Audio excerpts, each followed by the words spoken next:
संध्या का ये अंक समाप्त हुआ। नमस्कार।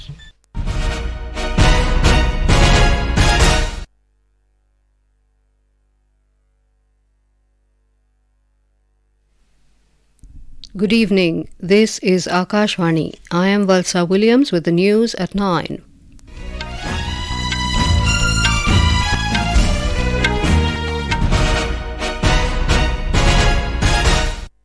The headlines.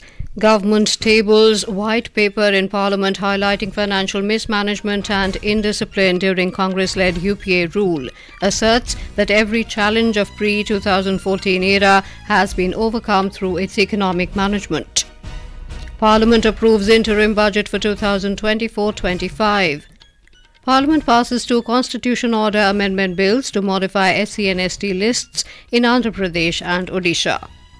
Cabinet Committee on Economic Affairs approves 6 railway projects worth over 12,000 crore rupees.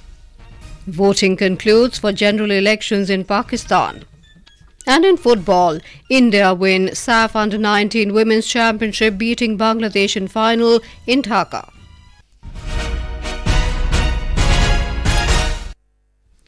The government today tabled a white paper in both houses of Parliament highlighting financial mismanagement, indiscipline and widespread corruption during Congress-led UPA rule.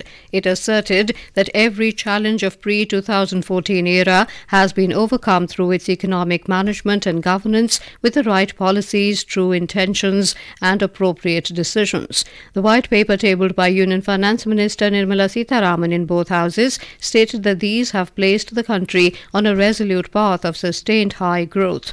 It stated that in 2000 came to power, the economy was in a fragile state and public finances were in bad shape. The 59-page document observed that the past regime inherited a healthy economy and bequeathed an enfeebled one to the Modi government. It further said that now the economy has been stabilized and is on a recovery and growth path, as in the last 10 years the government has successfully overcome the challenges left behind by the previous government. The white paper added that the Narendra Modi government, armed with political and policy stability, recognized the need to make tough decisions for the greater economic good. The paper highlighted that the country is now among the top 5 economies, making the third highest contribution to global growth every year. India is at its best in terms of content, consensus and logistics, providing acceptable solutions to global problems. Unlike double-digit inflation during the UPA rule, now inflation has been brought down to a little over 5%. The country has record foreign exchange reserves of over $620 billion. The white paper also said that now the wheels of the virtuous cycle of investment, growth, employment and entrepreneurship and savings are leading to more investments and productivity. On the other hand, after releasing the black paper against the government in New Delhi, Congress President Mallikarjun Kharge alleged that the current government does not talk about main issues like unemployment in the country. He alleged that discrimination is being done by the centre with non-BJP states like Kerala, Karnataka and Telangana. Parliament has approved the interim union budget for 2024-25. The Rajya Sabha today gave its nod to return the Appropriation Vote on Account Bill 2024, the Appropriation Bill 2024 and appropriation bills related to Union Territory of Jammu and Kashmir and Finance Bill 2024 to the Lok Sabha. These bills were passed by the Lok Sabha yesterday. Earlier, replying to the discussion on the interim union budget and the interim budget of the Union Territory of Jammu and Kashmir in the Rajya Sabha, Finance Minister Nirmala Sitharaman said the retail inflation has declined from an average of 6.8% in April to December 2022 to 5.5% in the corresponding period of 2023. She added that to enhance access to food, the government has taken various critical steps to make available rice, atta, pulses and onion. She informed that Bharat brand atta, dal and rice are being made available in the market at affordable prices. Members from various political parties also participated in the discussion.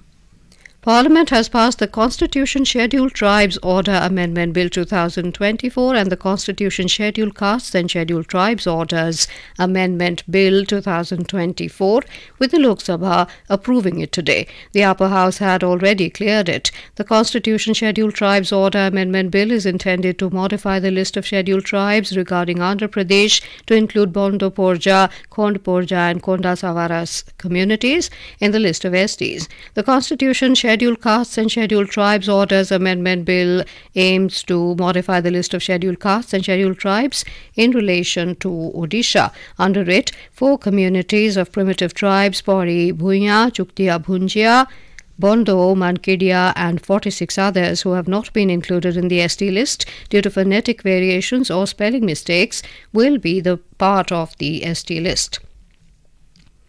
Parliament has also passed the Water Prevention and Control of Pollution Amendment Bill 2024, with the Lok Sabha approving it today. Rajya Sabha has already passed the legislation. The bill seeks to amend the Water Prevention and Control of Pollution Act 1974. The Act establishes the central and state pollution control boards to prevent and control water pollution. The bill decriminalizes several violations and imposes penalties. It will initially apply to Himachal Pradesh, Rajasthan and the Union Territories. Prime Minister Narendra Modi today lauded the retiring members of the Rajya Sabha for their contributions towards strengthening Indian democracy. Speaking in the Rajya Sabha during the farewell of several retiring members, the Prime Minister stressed that in the last 10 years the country has progressed in every field. Mr. Modi praised former Prime Minister Dr. Manmohan Singh, who is also retiring from the House today, saying his contribution has been immense. He complimented the former Prime Minister for coming to vote in the Rajya Sabha in a wheelchair to help strengthen democracy. 6 बार इस सदन में वो अपने मूल्यवान विचारों से और नेता के रूप में भी और प्रतिपक्ष में भी नेता के रूप में उनका बहुत बड़ा योगदान रहा है। वैचारिक मतभेद, कभी बहस में छिटाकशी, वो तो बहुत अल्पकालीन होता है, लेकिन इतने लंबे अरसे तक जिस प्रकार से उन्होंने इस सदन का मार्गदर्शन किया है, देश का मार्गदर्शन किया है, वो हमेशा जब भी हमारे लोकतंत्र की चर्चा होगी उसमें माननीय डॉक्टर मनमोहन सिंह की योगदान की चर्चा जरूर होगी। Deputy Chairman Harivansh hailed the contribution made by the retiring members of the Rajya Sabha, saying it is a matter of pride to be a member of the upper house. Leader of opposition in the House, Mallikarjun Kharge, stated that healthy discussions and debates are necessary for a democracy. This is Akashvani giving you the news. For quick news updates round the clock, follow us on our Twitter handle @AIR News Alerts. The Cabinet Committee on Economic Affairs (CCEA) today approved 6 projects of the Ministry of Railways with a total estimated cost of 12,343 crore rupees. The decision was taken at a meeting of the CCEA chaired by Prime Minister Narendra Modi.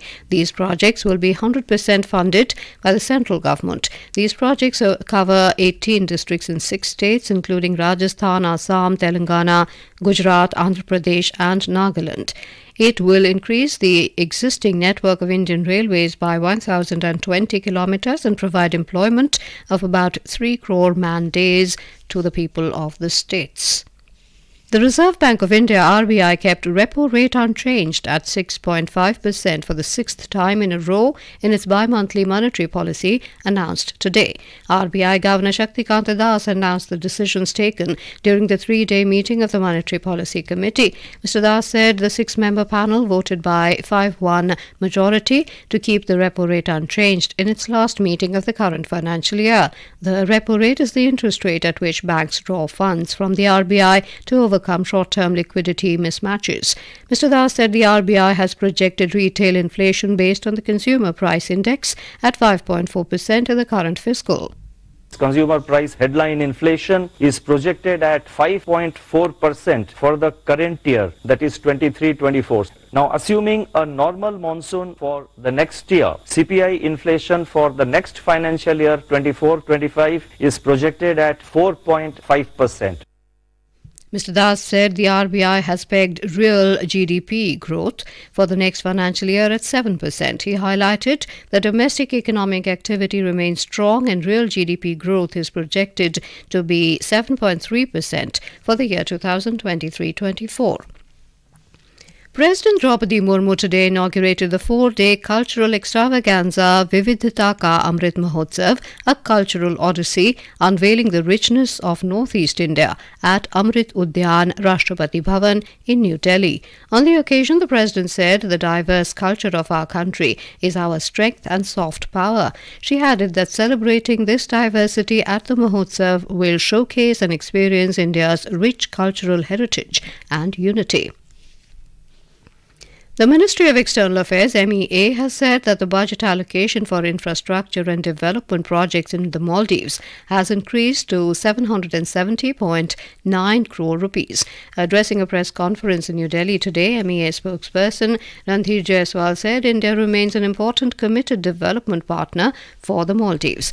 Over the allegation levelled by Canadian agencies of Indian interference in Canadian elections, Mr. Jaiswal categorically denied it and said these are baseless allegations. He stressed that it is not the government of India's policy to interfere in the democratic process of other countries. He added that India continues to call on Canada to take effective measures to address our core concerns.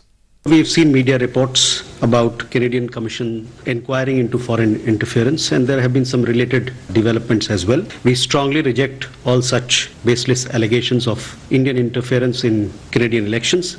It is not Government of India's policy to interfere in democratic processes of other countries. In fact, quite on the reverse, it is Canada which has been interfering in our internal affairs. We have been raising this issue regularly with them. We continue to call on Canada to take effective measures to address our core concerns.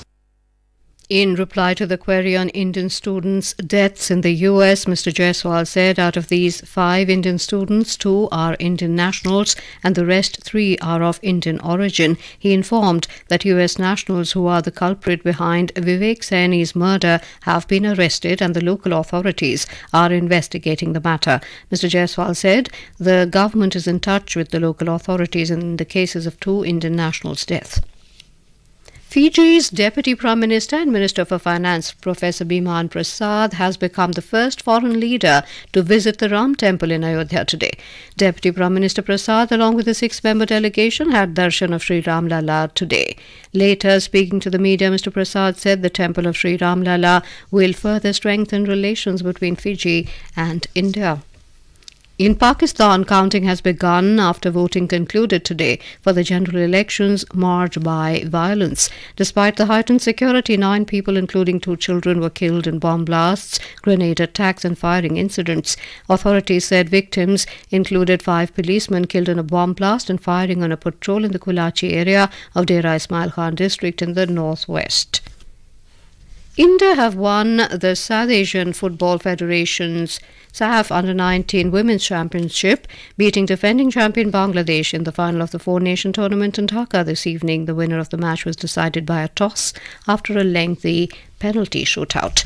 And now, before we end the bulletin, the headlines once again.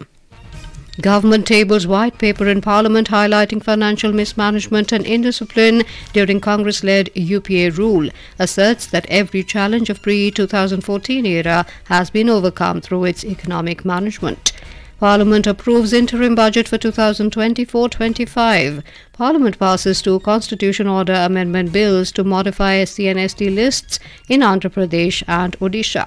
Cabinet Committee on Economic Affairs approves 6 railway projects worth over 12,000 crore rupees.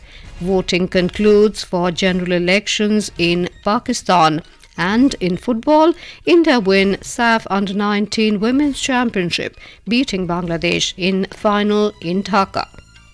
That is all in the news at 9. Good night. पापा, आपका scooter 2 पहियों पे चलता है, फिर पीछे extra पहिया क्यों? क्योंकि अगर कोई पहिया पंचर हो जाए तो एक्स्ट्रा पहिया तुरंत